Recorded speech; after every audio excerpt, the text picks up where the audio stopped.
Morning, ma'am. So today we'll be discussing about connecting through verbal communication. So what is verbal communication? So, verbal communication is the spoken language. These are ideas expressed in words. So verbal communication is gagamit ni siya og mga spoken words para i-express ang atong ideas and ato ang feelings, and gatabang po ni siya nato og nga mag-share sa ato ang thoughts and connection sa ubang mga tao. And kay each person is na sila yung mga unique na mga speaking styles. So some are formal, and example ani is kanang mga call center agent. So the way na makik-interact sila sa ilang mga client, dapat formal sila, and ang kaning formal is kanang like normal ninyo nga pag-istoryanay sa pang-adlaw-adlaw sa imong mga amigo na siya. So we must choose our words carefully, samot na kung sa mga professional na mga setting. The importance of language. So language is a structured system of signs, sounds, gestures, or marks that is used and understood to express ideas and feelings among people. So it is stated here na language is important, and language actually is a system composed of signs, sounds, gestures, and marks.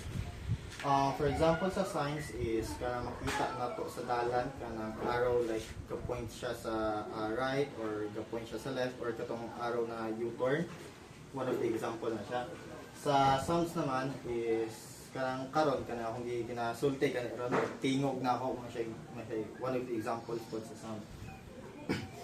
Sa gestures naman, the example that I can give here is kanang sa amang gani kanang sign language. So as long as kabalo ka og sign language, baka magkasinabtanay lang mo ikaw sa di ka amang o katong amang, as long as kabalo lang ka sa sign language. So sa marks naman, ang example ani is one of the example that I can give po ani is kanang landmarks. Mo na siya. So also, language plays a vital role in education and learnings as it helps us understand and convey complex concepts. So, ang language is important din na siya sa education o sa learnings as it helps us like makasabot o as well as makatubag po sa mga lisod na mga pangutana. So overall, without language, there would be little or no human communication. Wala siya at all. So overall, ang isa ko ang part is if walay language, wala mingaw gyud siya, dili ta walay sounds, walay tingog, walay wala. Language is powerful. The passage explains that language, especially names, has a strong influence on identity and perception. Names define who we are and can affect how others treat us. Negative names calling can hurt people deeply. The text also discusses how language can reflect gender bias. Many words and images still promote male-centered view. Feminists and scholars point out the needs for more inclusive language that represents both men and women fairly.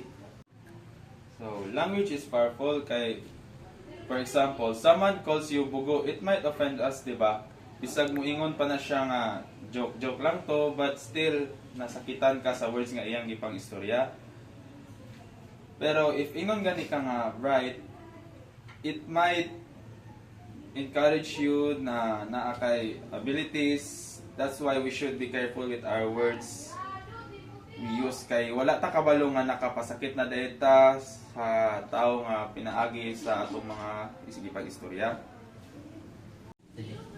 Language affects thoughts. The misuse of language involves more than misuse of words. Misused language affects our ability to think. Thought and language are inseparable. Most scholars agree that words help us to form thoughts. How many times have we found ourselves struggling to find the word, and without it, we could express what we really want? An example is, imagine you're feeling a mix of sadness or anger, but you don't know the word frustrated. Without the word it's hard to explain how we feel or unsay sakto ba na or kan dili mao. 4 elements of language. Language, structured system for expressing idea. Like, naghatag ka og idea sa katawo kung sa may sa idea nimo nga pwede nimo hatag niya.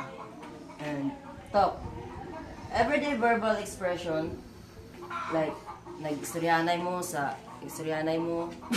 like anang unsay himuon ninyo ana karong adlaw or ugma. Speech, method for transmitting language. Like pareha nila mayor, nihatag ni anang sila og nga ulay klase rong simanaha or like pareha nang mga host sa TV. And communication, exchange of meaning. Like parehas sa gyapon siguro siya sa to nag istoryanay or para exchange of meaning sa information. And overall, this element enable us to express ideas, share thoughts, and connect with others.